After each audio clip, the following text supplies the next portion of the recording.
बहुत समय पहले की बात है। एक गांव में एक भूतिया तालाब था। वो तालाब एक लालची साहूकार का था। वो अच्छे खासे पैसे देकर मछुआरों को मछली पकड़ने के लिए भेजता था।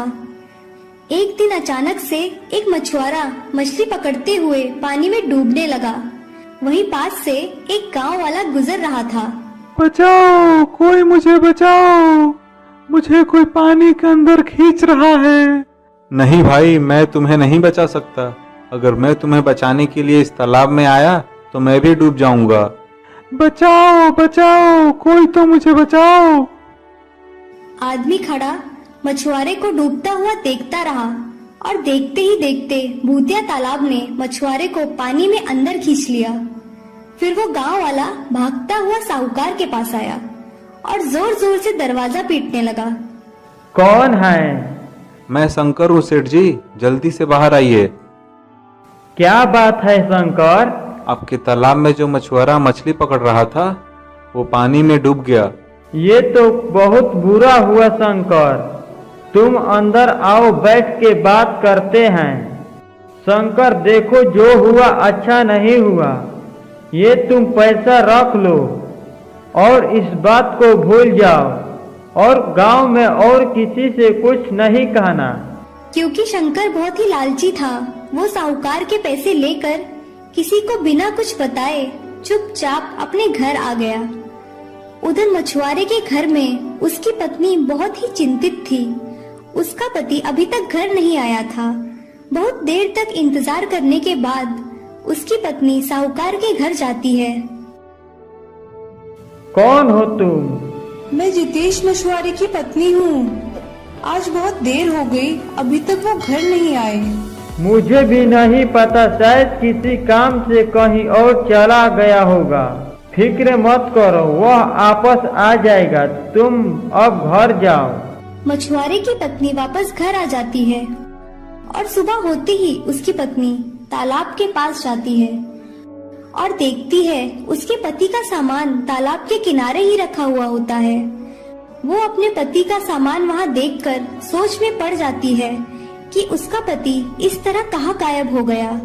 उसे कुछ समझ में नहीं आता है।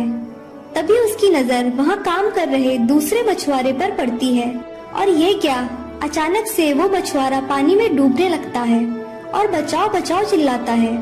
वहाँ से शंकर गुजर ही रहा होता है।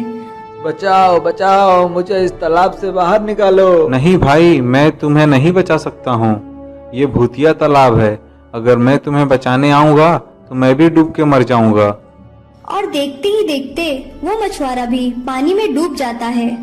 जितेश की पत्नी ये सब देखकर बहुत ही डर गई और सोचने लगी कि कहीं उसका पति भी तो इस भूतिया तालाब में डूब के नहीं मर गया। फिर वो साहूकार के घर की ओर चल देती है। जैसे ही वो दरवाजे पे पहुंचती है, अंदर से शंकर की आवाज आ रही होती है। ठीक है सेठ जी, आप बस मुझे पैसे दे दीजिए।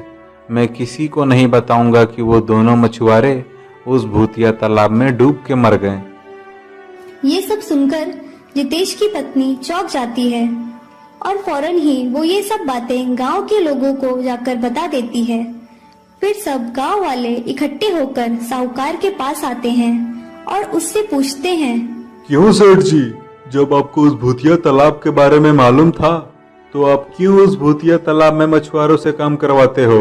ये सब तुम क्या कह रहे हो? ये सब झूठ है। मैं कुछ नहीं जानता, ऐसा कुछ नहीं है। आप भोले मत बनिए सेठ जी, हमें आपकी सब बात पता चल चुकी है। फिर गांव वाले साहूकार और शंकर को बांधकर उस तालाब के पास ले जाते हैं और उन्हें डूबने के लिए तालाब में डाल देते हैं। देखते ही देखते वो दोनों तालाब में डूब जाते हैं।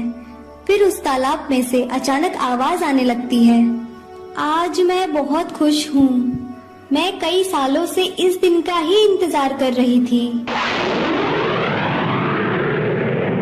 डरो मत, मैं किसी को चोट नहीं पहुँचाऊंगी और अब से इस तालाब में कोई डूबेगा भी नहीं।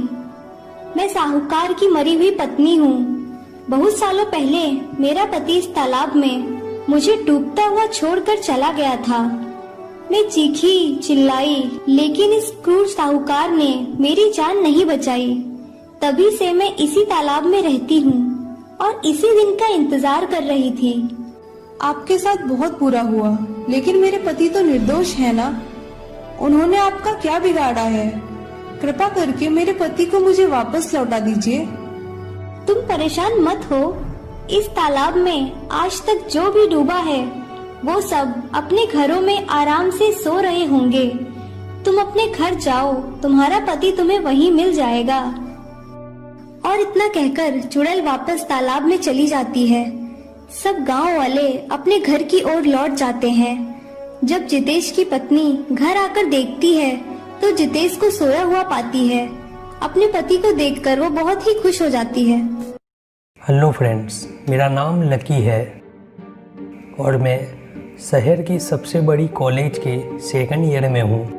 नीति और दानिश मेरे बेस्ट फ्रेंड है, जो कि वो मेरे सीनियर है और अक्सर हम लोग साथ में ही होते हैं। इस वीकेंड हमने लॉन्ग ट्रिप पे जाने का प्लान बनाया है, जिसका हम बेसब्री से इंतज़ार कर रहे हैं। फाइनली संडे के दिन हम तीनों दानिश की कार लेके निकल पड़े। तकरीबन 2 घंटे के रास्ते के बाद दानिश ने कार रोकी, जहाँ 2 टर्न थे, एक हाईवे वाला रास्ता और एक जंगल से होके जाने वाला रास्ता, जो कि शॉर्टकट था।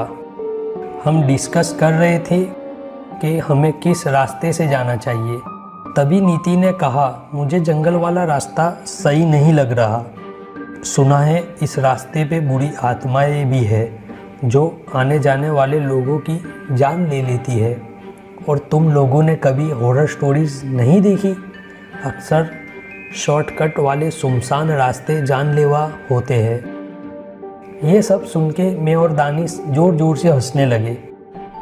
ओ कम ऑन नीति, तुम तो कॉलेज की ब्रेव गर्ल हो ना, और इन सब बातों पर यकीन करती हो। ये सुन के दानिश ने बिना कुछ कहे कार जंगल की तरफ ली।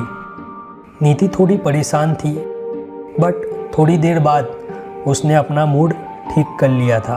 1 घंटे के रास्ते के बाद हमें कोई इंसान या व्हीकल नहीं दिखा। ये बात नीति को खाए जा रही थी और सच में रास्ता घना सुनसान और डरावना लग रहा था। हम शायद गलत रास्ते पे आ गए थे। अचानक रास्ते में झाड़ियों में बहुत ही खूबसूरत तालाब दिखा। मैंने कहा, हम यहाँ थोड़ी देर रेस्ट कर लेते हैं। वैसे भी हम काफ़ी थक गए थे।